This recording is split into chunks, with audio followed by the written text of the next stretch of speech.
in the battle to get your groceries to you as fast as possible with you doing the least amount of work, Whole Foods has rolled out 1 hour pickup chain-wide.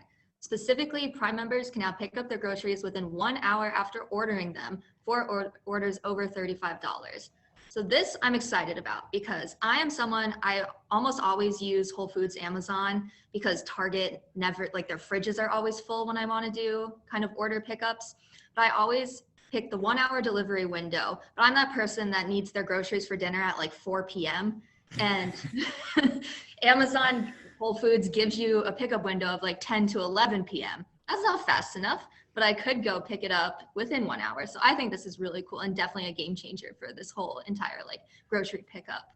So you love this. Okay. I definitely want to get your take because the UK, you guys are so much farther advanced than we are over here. But Anne, you indulge in kind of this Whole Foods, Amazon thing quite a lot. Like what are your thoughts here? When I heard this headline, I was almost as shocked as I was when I came on this Zoom call and saw your orange jumper.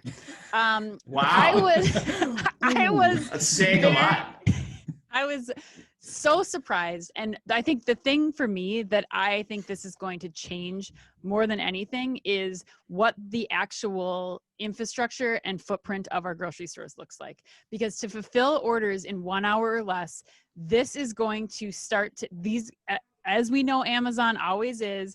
Amazon's going to start doing this, and then every other grocer is going to have to start to figure out how they try to do the same thing. And you can't accomplish 1 hour ordering and pick up like they're trying to do without doing some major changes to how your store is set up. So for me, that's what I'll be watching. And somebody had to do it first, and I think Whole Foods and Amazon are going to do it. That's a really great point. Yeah, like to continue to do this nationwide at scale with like human manual picking, that seems like a very difficult thing to do. Ollie, what have you seen over there in the UK where this development scale, like, 1 to 10, night and day? Yeah, I mean, we've obviously over the whole coronavirus thing, we've kind of seen so many of the big supermarkets really double down on both deliveries and the click and collect options. And absolutely, we've seen some massive wins by different companies. I think Tesco up to $1.5 million. I think they basically doubled the amount of capacity they've had in the past few months. $1.5 million slots a week they're doing now. So they're doing some really amazing things, and we're continuing to see things. So we've got Deliveroo doing quick drop-offs of lots of sort of small shops. We've got a frozen food retailer, Iceland, here, who are rumored to be doing something, probably a delivery basis, but sounds super fast, called Swift. So it'd be interesting to see where that comes. So I think it's a trend that, as we've seen with the whole number of days delivery over the past few years, it's a trend now that sits in grocery of who's going to get faster and faster, who's going to offer the first half an hour pickup time. It's like, where does it stop for me? It's how fast can we go? And what's the cost to the retailer?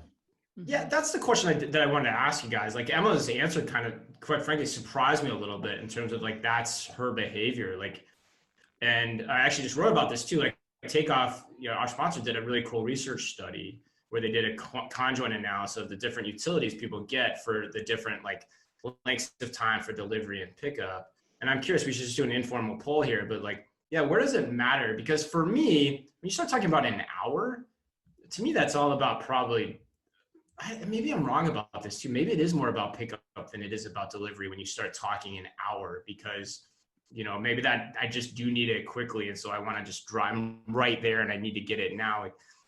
But to me, like, it seems like as long as I am same day with groceries, I'm pretty good. I guess I want to be able to schedule it within my time frame that I do want, like Emma was talking about, but maybe we'll just go left to right on my screen. How do you guys think about what I'm saying? Where is the cutoff, like Ollie's talking about? Like, Anne, you go first.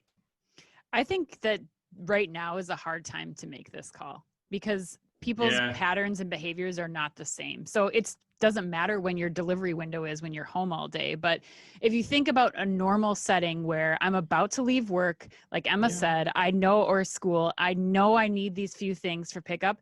And in many cases, you know, you don't end up doing the curbside pickup because you don't know that it's going to be ready in an hour or less. So I don't know that I'm going to like need it in 30 minutes necessarily, but knowing that it's enough time for me to wrap up my day, get to my car, get to the store, or pick up my kids and then go get to the store. I think that the 1 hour is going to be a huge deal. So you're right. It is a pickup. God, that's why I love doing this show. I find some piece of insight that I never expected. Emma, is that kind of where your head's at too? Yeah, I would totally agree. And I think my specific kind of shopping behavior for groceries is very, like, as I just said, specific, where I can't plan for anything. And I'm always kind of out and about and I'm like, oh, I would like to stop somewhere on my way back, get the groceries and just be done with it rather than having to wait for that delivery. Yeah. Ollie, what about you? Yeah, I think it's interesting, picking up off what Anne was saying about actually when life does return to whatever form of normal we can look forward to.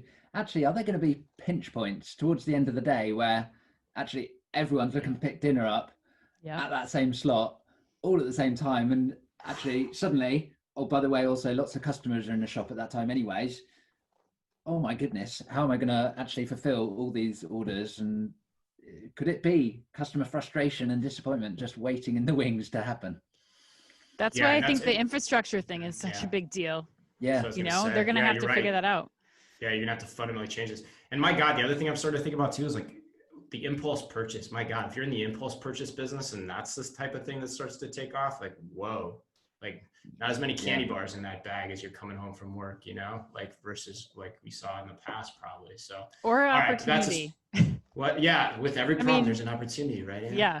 No, for sure. You could give snack bags away for the way home. I mean, there's ways to do it. You just got to be creative. Yeah, or you do it through social commerce when you're really hungry and it then delivers to you in like 20 minutes or less, right? Like, give me that fix, you know, that's how it works, right?